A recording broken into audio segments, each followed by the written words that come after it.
Senator Roberts. Thank you. As a servant to the many varied people who make up our One Queensland community, I speak to the Rural, Regional Affairs and Transport References Committee inquiry's report into the project known as Iron Boomerang. One Nation's Senate motion initiated this inquiry because of this project's undeniable benefit to all of Australia. I thank the committee and the Secretariat for their work and the witnesses for attending. This is a complicated project, and the committee and the Secretariat have done a great job of processing the information presented across different hearings. Project lead Shane Condon has made this his life's work, and Australia must be forever in his debt for the vision, application and sheer determination that he's shown. One Nation is fully supportive of the report's recommendations. As this project moves forward to a new era, I must remark that Project Iron Boomerang is probably a misnomer. It does consist of a 3,300-kilometre transcontinental railroad with heavy-duty axle capacity, connecting existing rail networks in the iron ore region of the Pilbara to the existing coal rail networks in Central Queensland. Iron ore will be transported from the Western Australian to Queensland, and those carriages will then be loaded with coal to transport back to the west, hence the boomerang in the name. Steel mills at either end combine these minerals into steel. The world's highest quality steel at the world's lowest price. Steel is a huge industry that helped build the wealth of this nation and will do so again, and is building the wealth of many nations right now. Steel is then exported as container traffic backload through ports in northern Queensland and West Australia, offering faster and cheaper market access for our steel as against our competitors. The fundamental benefit of this system is to reduce freight to the smallest possible footprint, economic as well as carbon dioxide, for those that think that's important. Less coal will be exported across the world in bulk oil carriers that burn 200 tonnes of heavy diesel oil a day, carriers that then return empty while burning another 100 tonnes of oil a day on the way with huge reductions in carbon dioxide. For those who believe, as I said, we need to cut human production of carbon dioxide. Less iron ore and dirt will be exported from Western Australia across the world, saving the heavy diesel consumption, again reducing carbon dioxide production and the cost. Instead, ore is transported a shorter distance in a gas-electric train, offering a huge competitive advantage for Australian steel and a huge benefit for the environment, the real environment, as well as that carbon dioxide sky gas nonsense. The committee rightly identified the railroad and the steel development are separate issues. It's possible, as Senator Canavan has pointed out, that ships can operate the boomerang trip in the first phase of the project, and we've had that confirmed since. The southern route is slightly longer than a direct rail link, but will cost less at around $10 a tonne versus $40 a tonne for the railroad. Having said that, the railroad will become the cheaper option after the volume of ore and coal being moved exceeds 150 million tonnes a year. This point will be reached with the second stage of steel production, which is to increase the mills from 10 to 20. The railroad carries many other benefits the committee did not hear in evidence that east-west line parks may like to correct during their discussions with Infrastructure Australia.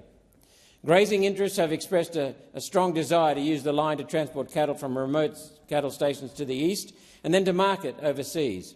That trip is currently done using road, which puts the animals under pressure and causes a costly reduction in body weight of around 15%. Rail offers a smoother, faster ride and a reduction in body weight of only 5%. That's a benefit all round. Aboriginal interests own many remote cattle stations employing Aboriginal workers. This rail will represent a significant benefit to the Aboriginal community right across the top end.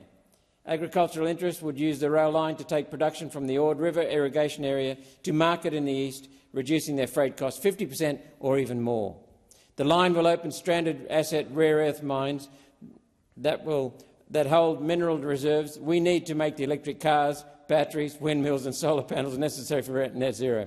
The line will open the currently inaccessible East Pilbara, an area containing significant mineral wealth, while adding additional life to existing mines across the Pilbara. Environmentalists oppose mining and oppose expanding the steel industry at the same time as calling for a transition from petrol to electric cars and the covering of our continent in steel transmission towers and steel wind turbines. Environmentalists can, of course, use their favoured building material, compressed rainbow unicorn farts. The rest of us, though, use steel. Project Iron Boomerang is not unique. The 2,300-kilometre Tarcoola to Darwin railway was completed 10 years ago in 5 years at a cost of just $3.5 billion across similar terrain. This is not complicated engineering. Railroads like this are being built overseas, and a shorter railroad was recently completed in the Pilbara. We can do this. A second aspect of the East-West Railroad is the multifunction corridor that would normally be built alongside a railway such as this. For a small additional cost in relative terms, this could be upgraded to hold a fibre optic cable, water and power trunk lines. These in turn could provide town water, power and the internet to regional and remote communities, mostly Aboriginal communities, right across the top end. Sidings along the route would allow for a local passenger or freight train to improve transport and freight services to these same remote communities. Tourism is another likely benefit. The GAN can expand to offer what will be one of the world's must-do trips, offering real employment to the Aboriginal community. I hope that Infrastructure Australia pursues inquiry into this aspect of the project. One Nation would love to see homes built with power, water and the internet for remote Aboriginal communities. Iron Boomerang holds that future for these communities. I hope that Infrastructure Australia review this most exciting aspect of the project. The committee has recommended a separate inquiry be held into the steel component of Project Iron Boomerang. The terms of reference are well chosen, with one suggestion. During many meetings, as part of promoting this project, I met with an Australian company that has technology which captures the carbon dioxide from the steel mill's steam stack and combines that output with seawater to produce valuable commodities such as ammonia and ethanol. The process is self-funding. These building blocks can be turned into fertiliser, AdBlue, ethanol and many other products that Australia currently imports. These are not just byproducts. They're products essential to our national security.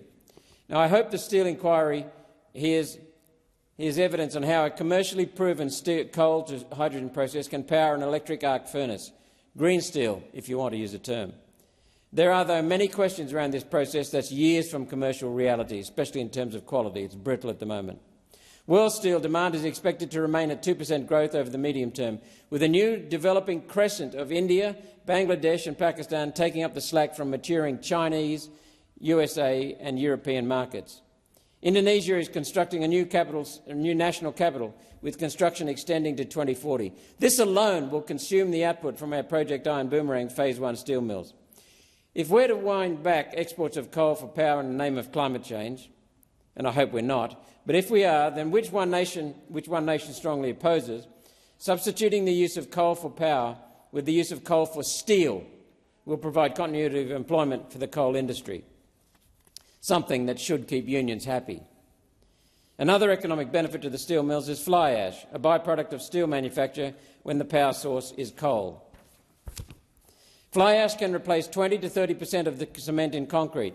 Project Iron Boomerang will result in the construction of new concrete plants to utilise the steel park's byproducts. As even the Greens would agree, you can't do wind power without concrete, and Australia does not have enough concrete for the job.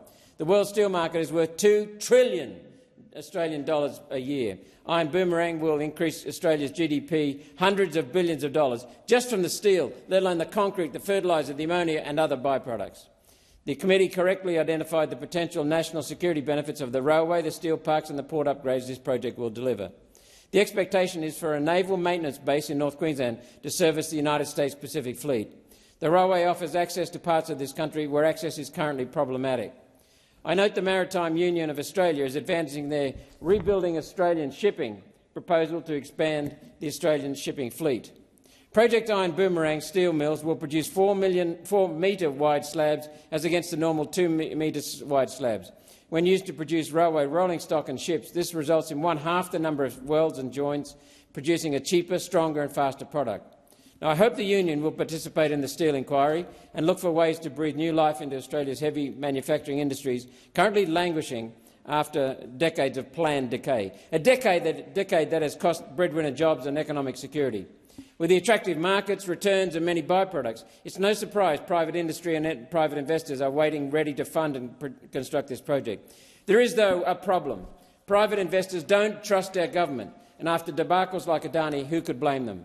At some point, the federal government is going to have to put their hands into the pocket to fund the final business case, not because the proponents can't fund it, rather because their backers won't let them. For this project to proceed further, the government must demonstrate skin in the game. I look forward to the inquiries that have been recommended in this report, and I look forward to Infrastructure Australia advancing this project. This is a once-in-a-lifetime opportunity for the Albanese government. I seek leave to continue my remarks. Thank you.